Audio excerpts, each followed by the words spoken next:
రాజధాని మహిళల్ని కించపరిచిన జర్నలిస్టులను శిక్షించే వరకు పోరాటం ఆగదని రాజధాని రైతులు హెచ్చరించారు. ప్రభుత్వం స్పందించి వారిపై చర్యలు తీసుకోవాలని డిమాండ్ చేశారు. మహిళలపై అంత నీచంగా మాట్లాడితే ఎందుకు చర్యలు తీసుకోవడం లేదని రాజధాని రైతులు ప్రశ్నించారు. 5 ఏళ్లుగా అమరావతిని చంపిన వైసీపీ నేతలు ఇంకా కుట్రలు చేస్తూనే ఉన్నారని మండిపడ్డారు. రాజధాని మహిళల మీద సాక్షి టీవీలో కొమ్మినేని శ్రీనివాసరావు గారి ఆధ్వర్యంలో జర్నలిస్టుల ముసుగులో కృష్ణరాజు అనే వ్యక్తి చేసినటువంటి అసభ్యకరమైనటువంటి వ్యాఖ్యల గురించి ఈరోజు మేము ఈ ప్రెస్ మీట్ పెట్టి దాన్ని తీవ్రంగా ఖండించాల్సిన పరిస్థితి ఏర్పడింది. దీనికి వాళ్ళు ఏ కోపం చెందిన వాళ్ళు మాకు తెలియదు, కానీ ఇంతకన్నా ఏ ఎదవలు కూడా ఇట్లాంటి కామెంట్ చేయరు. మహిళల గురించి రాజధానిలో ఉన్నటువంటి మహిళలందరూ, రాజధాని రీజన్ అంటే 4 జిల్లాలకు సంబంధించింది. ఆంధ్రదేశంలో మహిళలందరూ ఉన్నారు.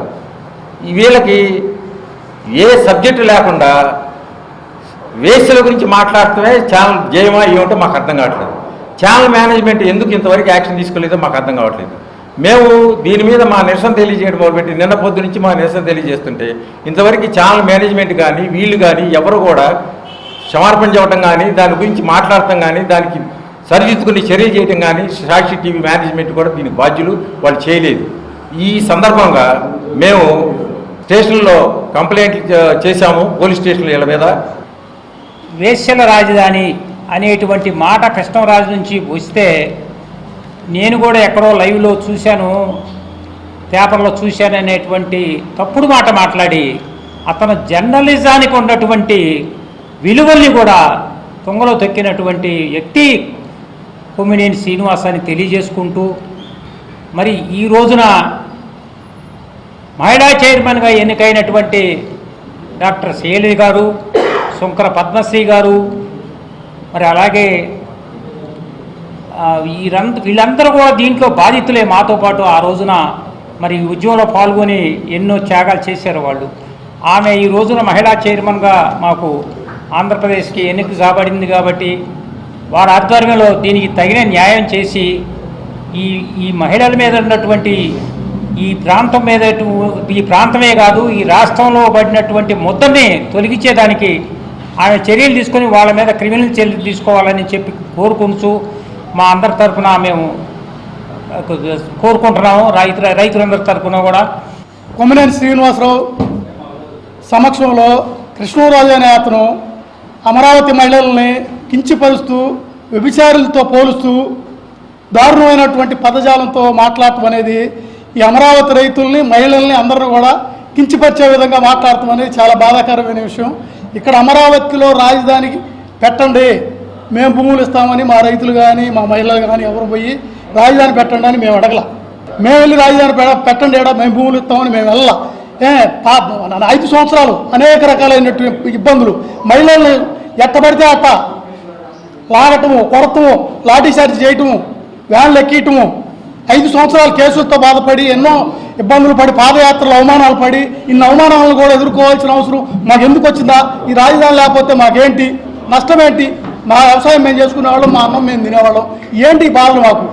ఎందుకు ఈ కించపరుస్తారు? పాదయాత్రలో కూడా అమ్మటి రాంబాబు పాదయాత్ర చేయటం కాదు గర్భిణీలు చేర్చుకుని వస్తారు అనే పదం వాడాడు అమ్మటి రాంబాబు. ఆ రోజు చాలా బాధ వేసింది అనమాట. అది పార్టీ ఏదైనా కానివ్వండి, పార్టీ కాదు ముందు అసలు. ఆ పదజాలం అనేది ఏంటి? మనం అన్నం తింటలేదా? నీత్యం ఉత్యం లేదా మనకి? ఏంటి భాష ఏంటి? మీరు రాజకీయ నాయకులా బ్రోకర్లాగా ఎవరిస్తున్నారు తప్పితే రాజకీయ పార్టీ రాజకీయ నాయకుల్లాగా మీరు మసులుకోట్లా. వీళ్ళ పోకడ చూస్తుంటే వీళ్ళకి సాక్షి టీవీ వాళ్ళకి కానీ మరి దాని వెనకాల ఉన్న యజమానులకు కానీ మన రాష్ట్రానికి రాజధాని రావటం ఇష్టం లేదనిపిస్తుంది వాళ్ళకి. అయితే ఏంటండి ఈ భాష? ఒక్కసారిని కాదు, ఇప్పుడు కానీ ఇదివరకు కానీ ఎప్పుడన్నా కానీ ఎప్పుడు ఏదో ఒక విధంగా ఆరోపణలు, ఫాల్స్ అన్నీ తప్పుడు ఆరోపణలు చేస్తూనే వస్తున్నారు. ముఖ్యంగా ఈ విషయానికి వచ్చేసరికి వీళ్ళు మహిళల్ని ఇలా కించపరుస్తూ, ఒకవేళ వేశ్యలైనా సరే కించపరిచే అధికారం ఎవరికి ఉందండి? అది కూడా తప్పు. వాళ్ళ మాత్రం దేవత కొనాలి ఉండవా? అది మహిళ అనేది గౌరవించాలి. మహిళలు ఇలాంటి పలానా వాళ్ళు ఎలాంటి వాళ్ళని అగౌరవపరిచే అధికారం ఎవరికీ లేదు. అది చాలా తప్పు. ఇది మేము ఖండిస్తున్నాము. వీటి మీద చర్యలు తీసుకోవాలని చెప్పి రకరకాల ప్రభుత్వం కానీ, వేరే ఏజెన్సీలు కానీ, పౌర హక్కుల సంఘానికి కానీ వీళ్ళందరికీ కూడా మా తరపున, జేఏసీ తరపున మేము వాళ్ళకి కంప్లైంట్ ఇస్తున్నాము. చర్యలు తీసుకోవాలని, చర్యలు తీసుకునే వరకు కూడా మేము దీన్ని ఫాలోఅప్ చేస్తూనే ఉంటాం. 6వ తేదీన సాక్షి ఛానల్లో కేసీఆర్ నిర్వహించిన డిబేట్ కార్యక్రమంలో ఒక విశ్లేషకుడు కృష్ణరాజు గారు ఈ అమరావతి చుట్టుపక్కల ప్రాంతం అంతా దేవతల రాజధాని కాదు, ఇది వేశ్యాల రాజధాని, సెక్స్ వర్కర్లకు ఉండే రాజధాని అని ఒక ఎన్జిఓ వాళ్ళు చెప్పారన్నారు. ఏ ఎన్జిఓ వాళ్ళు చెప్పారు మీకు? ఆ ఎన్జిఓలతో చర్చకు పిలువు. ఎక్కడ మామూలుగా చెప్పారని చెబుతా ఉన్నావు, 150 మంది ఎన్జిఓలు ఇక్కడ పనిచేస్తున్నాయి అన్నావు. చూపించు ఏ ఎన్జిఓలు పనిచేస్తున్నాయి ఎక్కడ. నువ్వు మామూలుగా నువ్వు ఉంటున్న ప్రాంతం కూడా విజయవాడ, అయోధ్య నగర్, రైల్వే అపార్ట్మెంట్స్ అన్నది కూడా ఈ అమరావతి చుట్టుపక్కల ప్రాంతమే. అంటే నీకు అక్కడ వాళ్ళు కనబడ్డారా? లేదు. గత 5 సంవత్సరాల్లో ఈ సాక్షి ఛానల్ యజమాన్యమైన వాళ్ళకు సంబంధించిన పార్టీ వైకాపా కూడా అధికారం నిర్వహించింది కూడా ఈ అమరావతి చుట్టుపక్కల ప్రాంతంలో. అప్పుడున్న మహిళా మంత్రుల్లో కనబడ్డారా? లేదు. మహిళా ఎమ్మెల్యే కనబడ్డారా? నువ్వు అసలు ఎవరిని ఉద్దేశించి అన్నావు? వైకాపా ప్రభుత్వం అధికారంలోకి వచ్చిన దగ్గర నుంచి మరి అమరావతి మీద విష ప్రచారం చేస్తూ అమరావతిని విచ్ఛిన్నం చేయాలి అని, విధ్వంసం చేయాలని ప్రయత్నాలు చేస్తూనే ఉంది. ఆ ప్రయత్నంలో భాగంగానే ఈరోజు సాక్షి పత్రికలో మరి కృష్ణరాజు మాట్లాడుతూ ఇది దేవతల రాజధాని కాదు, వేశ్యల రాజధాని అని చెప్పి సభ్య సమాజం తలదించుకునే విధంగా అత్యంత జుగుప్సాకరంగా మాట్లాడటాన్ని మేమందరం కూడా తీవ్రంగా ఖండిస్తున్నాం.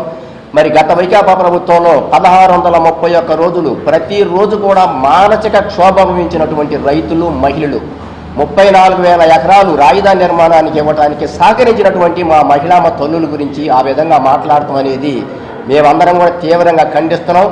మరి ఆ రోజు మానసిక క్షోభ అనిపించాం. గత సంవత్సరం నుంచి కూటమి ప్రభుత్వం అధికారంలోకి వచ్చింది, రాజధాని నిర్మాణ పనులు మొదలుపెట్టారు. అందరూ కూడా